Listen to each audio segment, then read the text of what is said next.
Silent please. Yup. అందరికీ నమస్కారం అండి. నేను యాక్టర్ డైరెక్టర్ షిరాజ్ మెహదీ. ఓ అందాల రాక్షసి సినిమా మళ్ళీ త్వరలో రిలీజ్ అవుతుంది.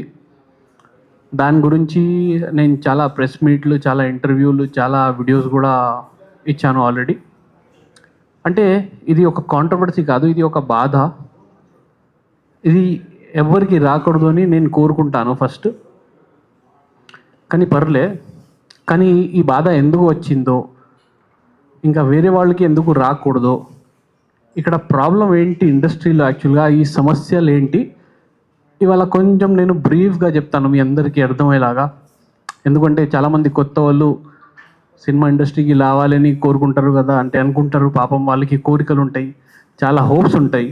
అయితే వాళ్ళకి కొన్ని నిజాలు తెలియాలి. ఇంకా వాళ్ళకి అని కాదు, ప్రతి ఒక్కరికి, ప్రతి స్టేట్లో ఈ సినిమా ఇండస్ట్రీలో ఎలాంటి కష్టాలు ఉంటాయి తెలియాలి. చూడ్డానికి చాలా బాగుంటుంది, కానీ దగ్గరికి వెళ్ళాగానే తెలుస్తుంది సినిమా ఇండస్ట్రీ ఏంటనేది. ఎందుకంటే ఇందులో కొంతమంది మన స్టార్స్ ఉంటారు, మనకి ఇష్టమైన స్టార్స్ ఉంటారు. వాళ్ళకి మెయిన్గా ప్రాబ్లం ఇది. ఆ తర్వాత కొంతమంది స్టార్ ప్రొడ్యూసర్స్ ఉంటారు, వాళ్ళకి ప్రాబ్లం. అంటే కొత్త వాళ్ళు అనేది ఎప్పుడు రాకూడదు, పైకి రాకూడదు, ఏది చేయకూడదు, నువ్వు ఎందుకు వస్తావు అనేది వాళ్ళకి. ఇది ఒక నెపోటిజం, మోనోపోలీ, బిగ్ ప్లేస్ది. అయితే నాకు ఇవన్నీ చెప్పాల్సిన అవసరం లేదు, యాక్చువల్గా నాకు ఇంట్రెస్ట్ కూడా లేదు. కానీ ఏంటంటే ఉన్నది నేను చెప్పాలి. ఎప్పుడైనా ఫేస్ చేస్తున్నప్పుడు మనం చెప్పాలి, తెలియాలి ప్రతి ఒక్కరికి, అని నా ప్రయత్నం. అయితే ఫస్ట్ నేను స్టార్ట్ చేస్తాను మీ అందరికీ. ఏంటంటే మీరు ఒక సినిమా చేశారు చాలా అందంగా, ఒక మంచి కథ అనుకొని, అందులో మంచి ఆర్టిస్ట్ని పెట్టి, మంచి మ్యూజిక్ అందించి, ఒక మంచి అద్భుతమైన సినిమా చేసిన తర్వాత మీరు థియేటర్లోకి వెళ్ళాలంటే మీకు కష్టంగా ఉంటుంది. ఎందుకంటే ఫస్ట్ మీకు సెన్సర్ క్లియర్ అవ్వాలి, దానికే ఒక 3 to 4 months పడుతుంది. ఈ మధ్య ప్రతి చిన్న బడ్జెట్ సినిమాల వాళ్ళు బాధపడుతున్నారు దాని గురించి. ఆడియో ఎవరు తీసుకోవడం లేదు. ఏదైనా రెఫరెన్స్ ఉంటే, ఏదైనా ఛాంబర్ నుంచి ఎవరైనా మాట్లాడితేనే తీసుకుంటారు తప్ప లేకపోతే తీసుకోరు. ఆ తర్వాత మీకు సెన్సర్ క్లియర్ అయినా కూడా మీరు బోల్డంతా పబ్లిసిటీ చేయాలి, ₹1 కోటి మినిమం పబ్లిసిటీకి పెట్టాలి. పెట్టి సినిమాకి మీరు థియేటర్లోకి తీసుకువెళ్తారని అనుకున్నా కూడా, ఎంత కష్టపడినా కూడా, ఎంత బాధపడి మీరు సినిమాని ముందుకు తీసుకువెళ్తారు, అక్కడ ఏమవుతుందంటే సినిమా బాగున్నా కూడా సినిమాని ఎలా కిల్ చేస్తారు, ఎలా డమ్మీ చేస్తారు అనేది నేను చెప్తానంటే, ఫస్ట్ మీకు థియేటర్స్ ఇస్తారని చెప్పేసి ప్రామిస్ చేస్తారు, కానీ లాస్ట్ మూమెంట్ మీ సినిమా రిలీజ్ ఉన్నప్పుడు మీకు థియేటర్స్ పడదు. అది ఎందుకు పడదు అంటే వాళ్ళు ఒకటి అంటారు, లాస్ట్ మూమెంట్లోకి తీసుకొచ్చి మీకు అప్పుడే ఏమంటారంటే, మీ సినిమా బాగుంటే మేము పెంచుతాం థియేటర్స్. కానీ సినిమా బాగుందని జనాలకి తెలియాలి కదా, తెలియాలంటే ఎలా? థియేటర్స్ పడాలి. ఇప్పుడు హైదరాబాద్ ఎంత పెద్ద సిటీ, ఇందులో మీకు 4-5 షోలు ఇస్తే ఎలా తెలుస్తుంది? అది కూడా మార్నింగ్ 9:30కి, నైట్ 10:30 PM. ఆ టైంలో ఎవరైనా వెళ్తారా? ఎవరు వెళ్ళరు. అది కూడా సిటీలో ఇస్తే ఈ టైంలో ఇస్తారు. మిగతా 2-3 థియేటర్స్ ఊరి చివరా, అక్కడ ఎవరు వెళ్ళరు. సినిమా అక్కడ మ్యాక్సిమం మనది కిల్ అవుద్ది. డిస్ట్రిక్ట్లో కూడా ఇస్తాము ఇన్ని థియేటర్స్, అది ఇది చెప్పేసి మనది పబ్లిసిటీ అంతా పంపించినా కూడా, క్యూబ్లు కట్టినా కూడా లాస్ట్కి థియేటర్స్ పడవు. ఎందుకంటే క్యూబ్ నుంచి కొన్నిసార్లు కంటెంట్ వెళ్ళదు, వాళ్ళు టెక్నికల్ ఇష్యూ, టెక్నికల్ ప్రాబ్లం, అది ఇది అంటారు. కానీ ఏంటంటే ఎంత ఒక పాలిటిక్స్, ఒక సినిమాని డమ్మీ చేయాలి. ఆ తర్వాత మీరు ఓటీటీకి వెళ్ళినా, ఓటీటీ వాళ్ళు మీ క్రైటీరియా మీరు క్రాస్ చేయలేదు, మేము తీసుకోలేము, శాటిలైట్ అవ్వదు. హిందీ రైట్స్ వాళ్ళు ఇప్పుడు మీది సినిమా ఒక 2-3 కోట్లు పెట్టి తీశారంటే ఆడు 2-3 లక్షలకి అడుగుతాడు. ఇక్కడ యూట్యూబ్ వాళ్ళు తెలుగు లాస్ట్కి మనకి ఏం దారి లేక మనం అమ్మేద్దాం, ఏదో మనం కష్టాల్లో ఉన్నాం అనుకొని మీరు వెళ్ళిన యూట్యూబ్ వాళ్ళు 1-2 లక్షలు ఇస్తాడు. అయితే ఇలా కిల్ అవుతున్నప్పుడు మన ఫిలిం ఛాంబర్ మెయిన్ కంటెంట్, ఎందుకంటే వీళ్ళది ఎంత పవర్ ఉంటుంది చెప్తాను మీకు. ఫస్ట్ అందరికీ తెలియాలి ఫిలిం ఛాంబర్ అంటే ఏంటనేది. ఫిలిం ఛాంబర్ అంటే ఒక మినిస్టర్ లెవెల్లో పవర్. అక్కడి నుంచి ఒక లెటర్ వెళ్ళిందంటే ఓటీటీ అవ్వాలి, అక్కడి నుంచి ఒక లెటర్ వెళ్ళిందంటే థియేటర్స్ పడాలి, అక్కడి నుంచి ఒక లెటర్ వెళ్ళిందంటే శాటిలైట్ అవ్వాలి, అక్కడి నుంచి ఒక లెటర్ వెళ్ళిందంటే ఆడియో అవ్వాలి. కానీ వాళ్ళు ఇవ్వరు లెటర్. ఎందుకంటే అది రన్ చేసేది ఎవరు అనేది మీ అందరికీ తెలుసు. వాళ్ళ వెనకాల ఎవరున్నారు అందరికీ తెలుసు. వీళ్ళందరిది ఒక నెపోటిజం, ఒక మోనోపోలీ. ఈ మోనోపోలీని మనం కిల్ చేయాలి. రేపు మనది ఇండిపెండెన్స్ డే. కానీ చాలా బాధగా ఉంది, ఎందుకంటే ఇది ఇండిపెండెన్స్ కాదు మనది. మనకు ఇంకా సినిమాలో పనిచేసిన వాళ్ళు చిన్న బడ్జెట్ వాళ్ళకి ఇండిపెండెన్స్ రాలా. ఎందుకంటే 2 కోట్లు పెట్టి సినిమా తీసినా కూడా సినిమా రిలీజ్ అవ్వట్లేదు, సినిమా థియేటర్కి వెళ్ళట్లేదు, సినిమా బిజినెస్ అవ్వట్లేదు. వాళ్ళు కష్టాల్లో వచ్చేసారంటే అది చాలా బాధ. అది చాలా అంటే ప్రతి చోటు నుంచి మీకు చంపుతున్నారు. ఇండిపెండెంట్గా మీరు ఉన్నారంటే మీ కంటెంట్ బయటికి వెళ్ళాలి. ఒకవేళ మీ కంటెంట్ బాగుంది, మీరు యూట్యూబ్లో ట్రైలర్ కానీ సాంగ్ కానీ పెట్టారంటే వీళ్ళకి ఒక ఐటీ సెల్ ఉంటుందండి. మీరు ఎక్కడైనా మీరు కనుక్కోవచ్చు, మీ కంటెంట్ బాగుంది కానీ వీళ్ళకి మీరు నచ్చలేదు అంటే, వీళ్ళు చుట్టాలు కాదు, వీళ్ళు బంధువులు కాదు, వీళ్ళు మిత్రులు కాదంటే ఆ ఐటీ సెల్ ఏం చేస్తుందంటే ప్రతి వీడియోకి వాళ్ళు రిపోర్ట్ చేస్తారు. నేను ఎన్ని అయితే ప్రెస్ మీట్లు చేశానో మీ ఛానల్స్ వాళ్ళు, మీరు ఎంక్వైరీ చేసుకోండి, ఒక స్ట్రాంగ్ ఎంక్వైరీ పెట్టండి. నా ఎన్ని అయితే వీడియోస్ ఉన్నాయో దానికి వీళ్ళు రిపోర్ట్ చేసి చేసి చేసి చేసి యూట్యూబ్లో కనిపించకుండా చేస్తారు, వ్యూస్ పెరగకుండా చేస్తారు. ఇది చాలా వరస్ట్ చెత్త పాలిటిక్స్ ఇది మన ఇండస్ట్రీలో. ఇది నేను ఎవరికి చెప్తున్నానంటే, ఫస్ట్ సురేష్ బాబు గారు, as you said you want to make Telugu film industry fantastic, but exactly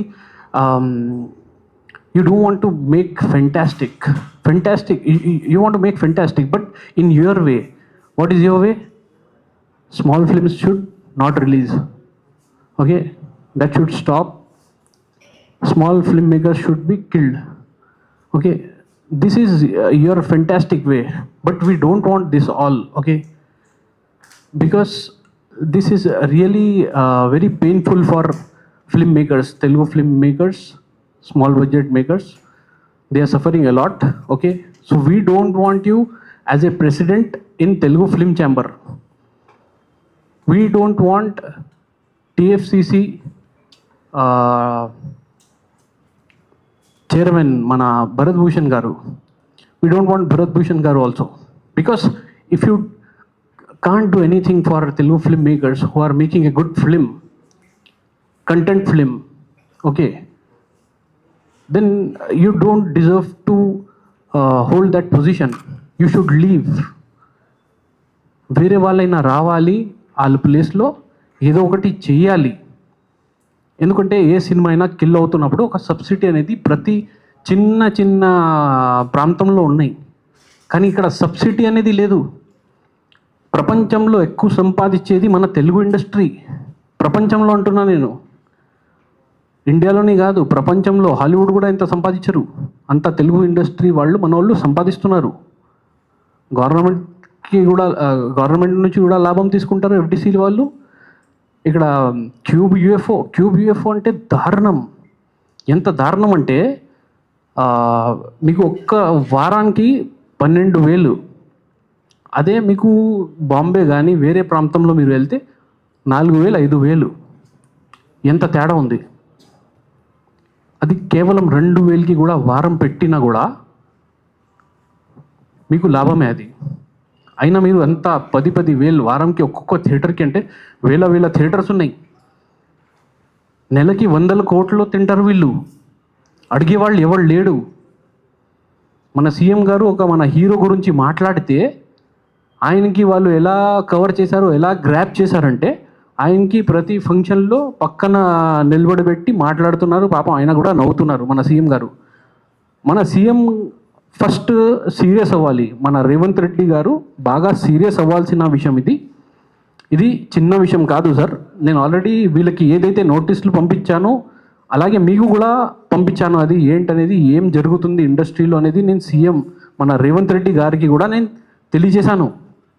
ప్రతిదీ PVR, ఐనాక్స్, ఏషియన్ వీళ్ళందరికీ నేను లీగల్గా నోటీసులు ఇచ్చాను, ఇప్పటివరకు ఎవ్వరూ ఇవ్వలే. ఈరోజైతే ఫైనల్ నోటీస్ ఇచ్చాను పీవీఆర్ ఐనాక్స్ వాళ్ళకి, నాకు థియేటర్స్ కావాలి అని, ఈ పాలిటిక్స్ ఆగిపోవాలి అని. అలాగే సురేష్ బాబు గారికి కూడా గ్రీవియస్ పిటిషన్ ఇచ్చాను నిన్న, ఆయనకి కూడా ఇప్పుడు తెలియజేశాను పీవీఆర్ వాళ్ళకి ఐనాక్స్ వాళ్ళకి నేను ఇలా ఫైనల్ నోటీస్ ఇచ్చానని. కానీ అయినా కూడా వీళ్ళకి ఏంటంటే మనం ఎంత చేసినా ఏది ముందుకు వెళ్ళదు, ఎవడు ఏం పీకలేడు అని చెప్పేసి ఆ వేలో ఉన్నారు. అక్కడి నుంచి సార్ కొంచెం బయటికి రండి, చూడండి, జనాలకి అందరికీ తెలుస్తుంది ఇక్కడ ఏం జరుగుతుంది. ప్రతి ఒక్కరు ఇవాళ నేను మాట్లాడతాను, ప్రతి ఒక్కరు రేపు పొద్దున మాట్లాడుతారు. ఎంతమంది అయితే సఫర్ అవుతున్నారు వాళ్ళకి ఆయుద్ధం, వాళ్ళ ఫోన్లు, వాళ్ళకి ఎక్కడ వెళ్ళి ఇంటర్వ్యూ ఇవ్వాల్సిన కూడా అవసరం లేదు. వాళ్ళ ఫోన్లోనే వాళ్ళ సినిమా పేరు చెప్పి వీడియోలు తీసి పెట్టడం మొదలెడితే రేపు పొద్దున తెలుగు ఫిల్మ్ ఛాంబర్ అనేది మన ఇండస్ట్రీలో ఉండదు. ఇంకా తీసేయాలి కూడా, ఎందుకంటే అందులో ఉన్న ప్రతి మెంబర్ కానీ, ప్రతి మేనేజర్ కానీ, వైస్ ప్రెసిడెంట్ కానీ అందరిది ఇదే బుద్ధి. చిన్న సినిమా బడ్జెట్ వాళ్ళు ఎప్పుడు పైకి రాకూడదు, అది మారాలి. ఇదే నేను అందరికీ తెలియజేస్తున్నాను. ఇది నాది ఫైనల్ నోటీస్. త్వరలో మీరందరూ నాతో మాట్లాడతారని నేను కోరుకుంటున్నాను.